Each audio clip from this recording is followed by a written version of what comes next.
মাগুরায় বোনের বাড়ি বেড়াতে গিয়ে ৮ বছরের শিশু আসিয়া ধর্ষণ ও হত্যা মামলায় প্রধান আসামি হিটু শেখকে মৃত্যুদণ্ড দিয়েছে আদালত। একই সঙ্গে ১ লাখ টাকা জরিমানা করা হয়েছে তাকে। রায়ে বাকি ৩ আসামি খালাস পেয়েছেন। খালাসপ্রাপ্ত আসামিরা হলেন নিহত শিশুর বোনের স্বামী সজীব শেখ, সজীব শেখের ছোট ভাই রাতুল শেখ ও সজীবের মা জাহেদা বেগম। শনিবার ১৭ই মে সকালে মাগুরার নারী ও শিশু নির্যাতন দমন ট্রাইব্যুনালে বিচারক এম জাহিদ হাসান এ রায় ঘোষণা করেন। ঘটনার মাত্র ২ মাস ১১ দিনের মাথায় এই মামলার রায় এলো।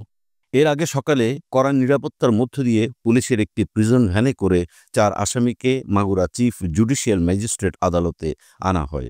গত ১৩ই এপ্রিল আলোচিত মামলায় অভিযোগপত্র দেয় পুলিশ। ২৩শে এপ্রিল অভিযোগ গঠনের মধ্য দিয়ে শুরু হয় বিচার কার্যক্রম। সাক্ষ্য গ্রহণ শুরু হয় ২৭শে এপ্রিল। এ মামলায় রাষ্ট্রপক্ষে সাক্ষ্য দেন ২৯ জন। গত ৭ই মে এই মামলার সাক্ষ্য গ্রহণ শেষ হয়। মাত্র ১৩ কার্যদিবসে শেষ হয় আলোচিত এ মামলার বিচারিক কার্যক্রম।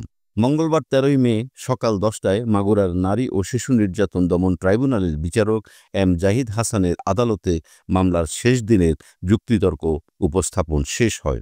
যুক্তিতর্ক উপস্থাপন শেষে এই মামলার রায় আজ শনিবার ঘোষণার দিন ধার্য করেন বিচারক।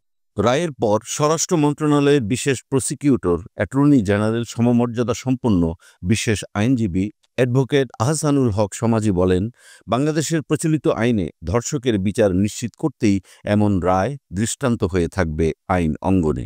এই রায়ের মাধ্যমে কোনো অপরাধী অপরাধ করে পার পাবে না, সে বার্তাই দেয়া হয়েছে সমাজকে। নির্মম হত্যাকাণ্ডটি ঘটে মাগুরার সদর উপজেলায়। রমজানের ছুটিতে শহরের নিজনাম দুয়ালি এলাকায় বোনের বাড়িতে বেড়াতে গিয়ে গত ৫ই মার্চ রাতে শিশুটি ধর্ষণের শিকার হয়। বোনের শ্বশুর হিটু শেখ মেয়েটিকে শুধু ধর্ষণই করেননি, হত্যারও চেষ্টা চালিয়েছেন। চিকিৎসাধীন অবস্থায় ঢাকার সম্মিলিত সামরিক হাসপাতালে মৃত্যু হয় ৮ বছরের শিশুটি। এ ঘটনায় ভিকটিমের মা বাদী হয়ে হিটু শেখ সহ ৪ জনের নামে মামলা করেন। পরে তাদের সবাইকে গ্রেপ্তার করে পুলিশ।